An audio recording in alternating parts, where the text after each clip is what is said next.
let us avoid bloody incident. Hindi pa. Dadating yan. Talaga.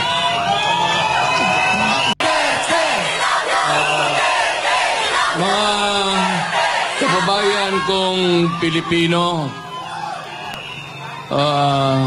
sa makaisa pa, ngayon ko lang rin kayo nakita eh. Nung umalis ako ng Malacanang, ngayon lang. So, pagpatawarin po ninyo ako, maghingi ako ng tawad. It comes late, but maraming salamat sa inyo. At ginawa ako ninyong presidente.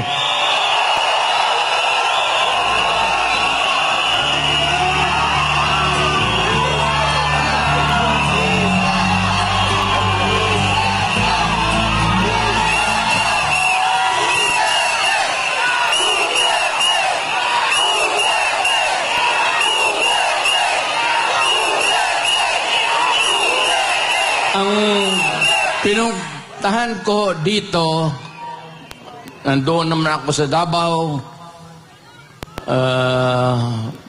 Pag gano'n nang ako lumakad, staggered, I use a cane, nagbabadtos na ako. Because of old age. I used to be, pupunta ako dito ng Davao, dito man ako nag-aral, at matatag at matigas ang katawan. Hindi ko naman akalain na paabotin ako ng Panginoong Diyos. Makatapos, makauwi, makatrabaho, at maging isang mayor doon for 23 years. Naging congressman, vice mayor ako ng anak ko. Tapos, after about almost 30 years, bumalik ako ng Maynila, hindi na estudyante, presidente na ako.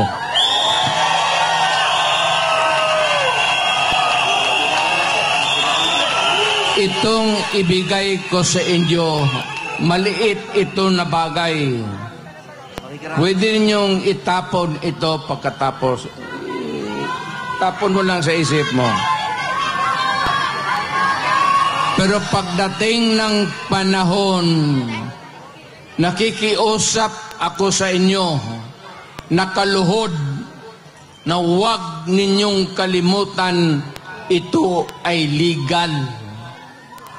It could spell the difference of what we have now, what we can pass to you, our children, at anong maibigay mo sa iyong mga apo at mga apo at mga anak ng mga apo nila. Alam mo, may mga tao talagang ayaw ko sanang lumipas na eh. Lumipas na. But every time sa ating history, ni kung may presidente man who started first of all, na una, gusto niyang kulikutin, pakialaman, kalkalin niya ang Constitution. Unfortunately, Ferdinand Marcos Sr. Kaya nakataroon tayo ng from 4 years to another 4 years to martial law hanggang naging 20 years. He could have done it in 10 years. But because they wanted themselves in power, may mga tao dito kayo, binanganak kayo si Marcos, namatayin lang kayo dyan sa nilibing kayo, si Marcos pa rin ang presidente ninyo. Yan lang na nga. You know, kayo sa likod, yung mga lumad, hindi man tayo makakaintindihan dyan. Kayo mga Ilocano, kaming mga Bisaya,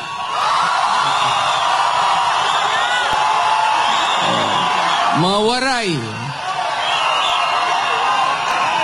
mga Moro, nung unang panahon, nakakaintindihan ba tayo? Nung una, inalipin tayo ng mga Espanyol. Wala tayong pulbura. Ang sekreto niyan, pulbura pati kanyon. So, nung unang putok-putok, at mabuti na lang itong si Magellan, sumimple, pumunta sa likod ni Magellan, at pinutol yung itlog niya ni Magellan.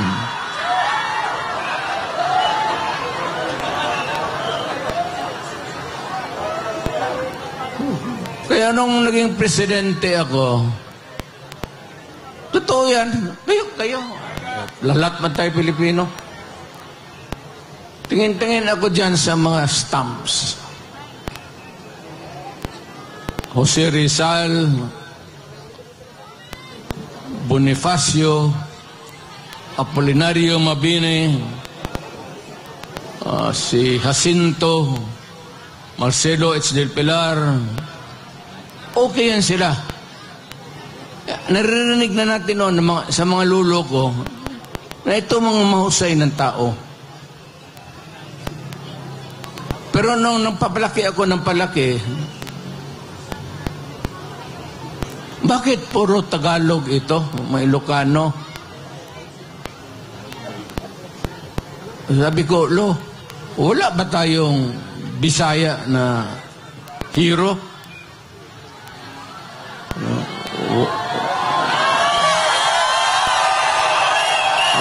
Wala manak. Nakalimutan lang tayo ng mga Tagalog kasi sa Bisaya lang tayo. Kumputang ina ito. Kaya nung na-presidente ako, tinawag ko ito mga historical commission natin. Yung tingnan anong mga stamps natin. Hoy, nga kayo.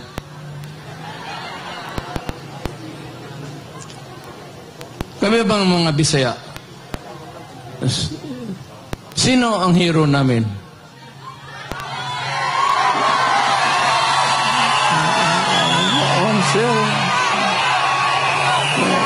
Na balitaan namin si Daguhoy sa Cebu. Ang problema kay Daguhoy, of later years, nung bago na, ito mga polis na gago, lahat ng mga polis, ang tawag nila sa mga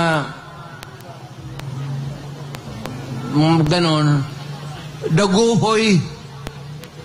Kung bakit nyo gipangalan Daguhoy ang mga animal na kriminal na paano na si Daguhoy hindi natin mahiro? O sino pa sa amin? Yung tigas na Cebuano, sino? Sabi man nila, meron man, sir. O sino? Pero isda man, sir. O sino? Si Lapu-Lapu, sir. Yun ang pumatay kagway jeep. Bukas pag walang istampa yung kaya ngayon nandyan na si Lapu-Lapu, tapos si Daguhoy. Kaya sinabi ko sa mga polis pati military, huwag na ninyong tawagan yung mga hold-upper, mga kidnapper na Daguhoy. Ayaw ko bakit nakaugulian nila yan. Hindi naman sinasadya siguro. Pero medyo may 2-3 na kami. Kung mamatay si Epe o si Bongo, baka madagdagan natin ng pangatlong hero.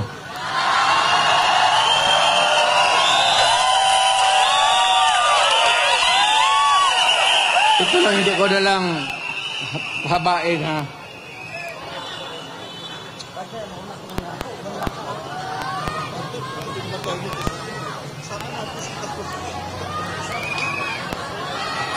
Ito ba dalawang papel? Ito yung konstitusyon ngayon. Bantay kayo dito. Bantay kayo dito. It would have a long and lasting, miserable life for you all. Ito yung konstitusyon natin. Ang una talang gumalaw nito, iba-iba niya, si Marcos. Maniwalat ka hindi. After a few decades, ang pangalawang taong gustong kumalkal ng konstitusyon natin, putang ina, Marcos rin.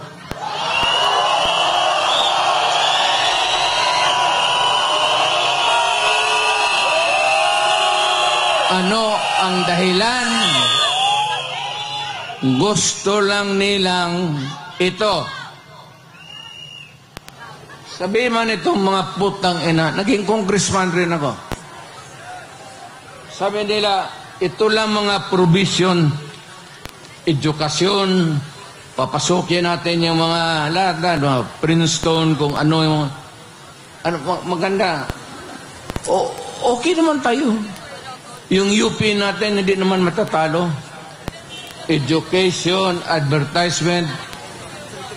Para sa akin, hindi na kailangan. Walang putang ina, walang kwenta. Yan ang excuse ni Marcos noon. Pati ang excuse ni Marcos noon. Marcos. Pareho-pareho yung linya. Except dito, sa isang linya lang, nandyan. Yan lang ang target nila. Ito, excuse yang ito para mabuksan lang ang konstitusyon. Hindi mo sabihin na ito lang ang galawin namin. Pag nagalaw yung konstitusyon, putang ina, walang makakapara. Lahat na, everything goes. Ang gusto nilang pakialaman, ito, yung termino ng tatay niya, na binalastog niya, at itong konstitusyon ngayon ni Martin Romualdez, asawa si Lisa, pati si Bongbong. Ano ang gusto nila? Pahabaan ang konstitusyon. Kasi noon nga,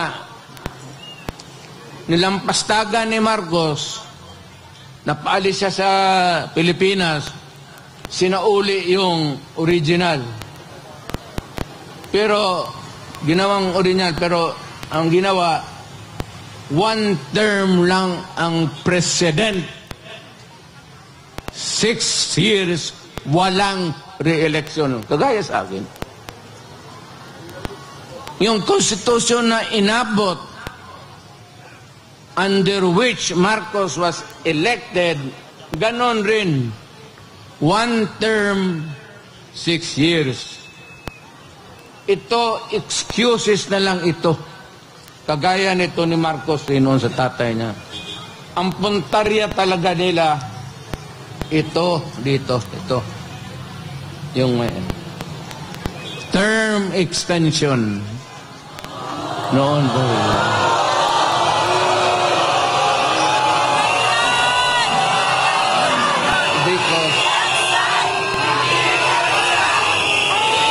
Yang Constitution kung saan na siya nahialal, one term, 6 years. Ngayon, gusto nilang tsa-tsa. People's Initiative. Ang balita ko, may pangatlo na yan, Constituent Assembly by Congress. Mukhang inumpasahan na nila kahapon. Mas madali yun at walang objection. So, kung may galawin man ang konstitusyon, isa lang. Pahabain lang talaga ni Marcos kung anong ginawa ng tatay niya, gagawin niya. Ako, na-elected ako under this constitution. It says that I served 6 years. Then after that, I go out. Umalis ako. Pero itong mga tao talaga, Marcos doon, unang panahon, Marcos dito, basta panahon ng Marcos, putang inap, napakialaman talaga yung konstitusyon. Pinapahaba yung trabaho. Huwag kayong pumayag na ganon. Kababuyan yan. Sabi ko sa iyo, hindi tayo magkakilala lahat. Kung unang panahong nagkita tayo dito sa Maynila, magpatayan tayo.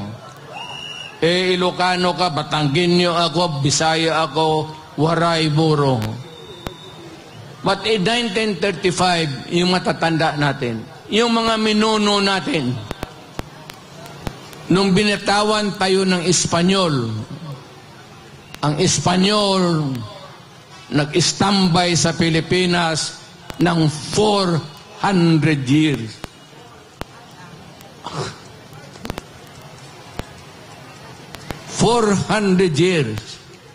Pumasok ang Amerikano because there was an American-Spanish War. Natalo ang Espanyol, nawala sa kanila ang Mexico, yung mga Marianas Island, pati Philippines, isinurrender nila sa Amerikano. So, ang umupo uli dito ang Amerikano. So, ilang taon tayo nagdusa, nagpakahirap sa mga banyaga. Ngayon, may isang presidenteng dumaan na matagal na dinispatsa naman sana namin. Pati ito ngayong anak, may tuyo sa ulo talaga ang mga puto.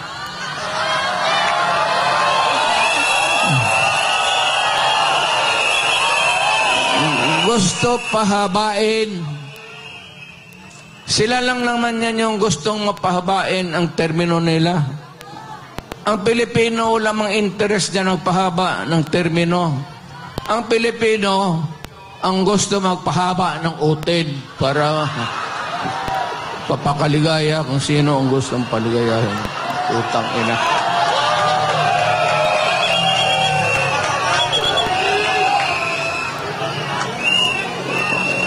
Hindi na ako magtatagal kasi marami pong salita. Tsaka ilang araw na kayo. Mag-uwi na kayo. Huwag lang kayong magpaluko. Yan ang legal. Sabi ko. Huwag ninyong pumayag na mangyari yan. Kasi mapalitan nila ngayon, walang siguro ko mapalitan sunod na eleksyon. Kasi ang gusto nila, presidential Republican type of government. Ang Pilipino, tayong lahat dito, may isang boto para sa presidente.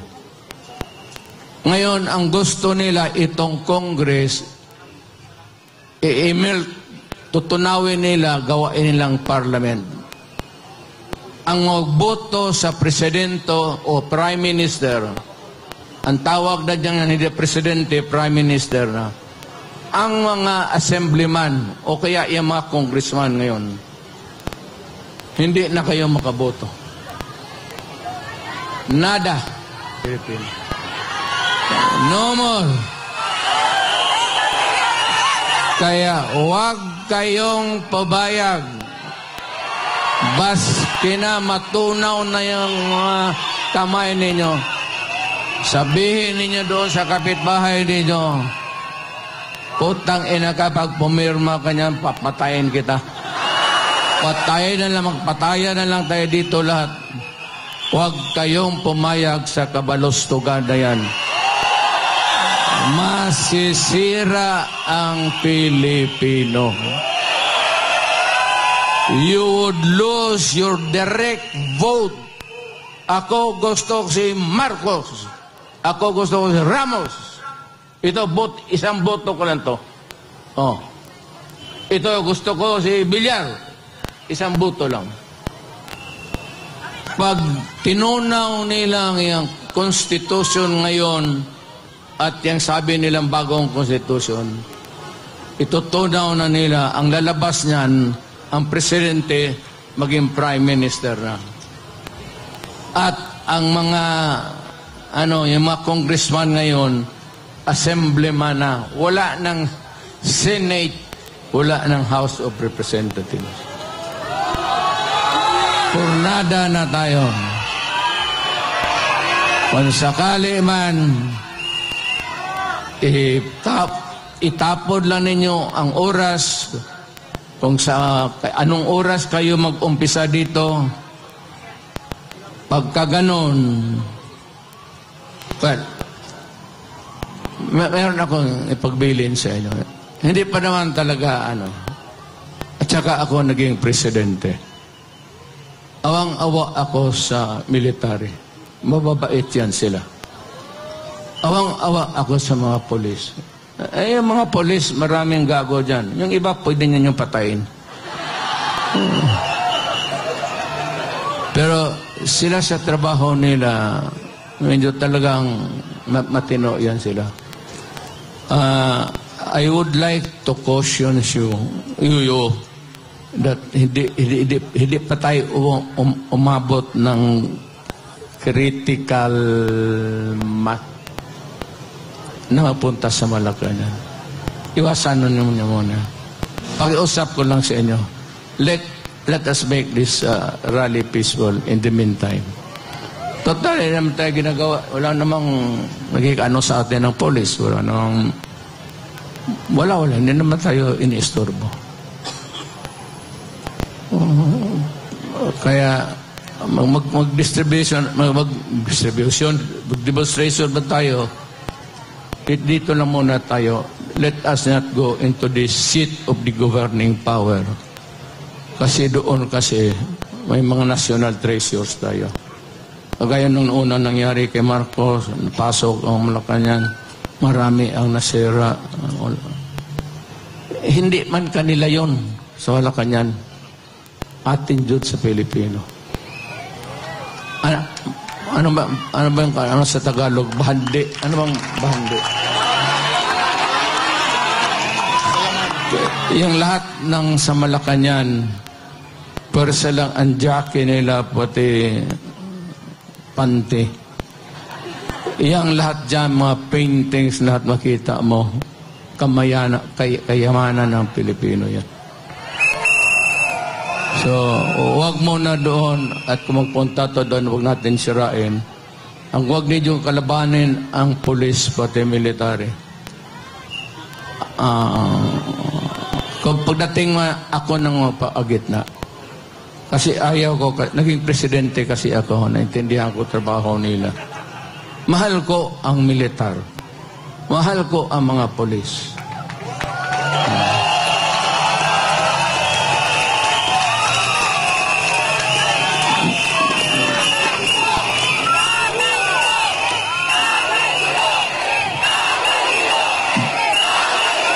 Babae mo na.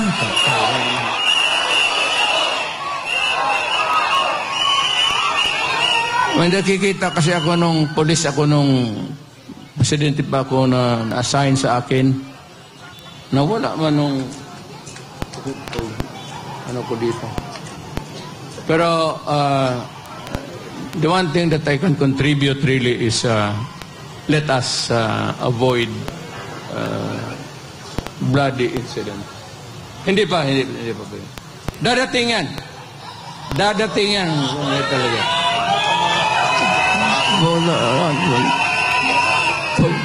Pagdalang itong si...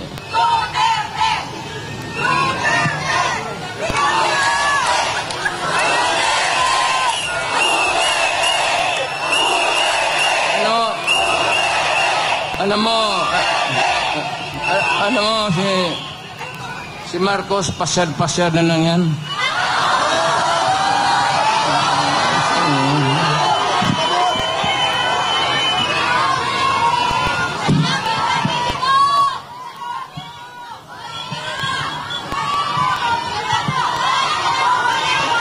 Wala nang, Marcos, ano?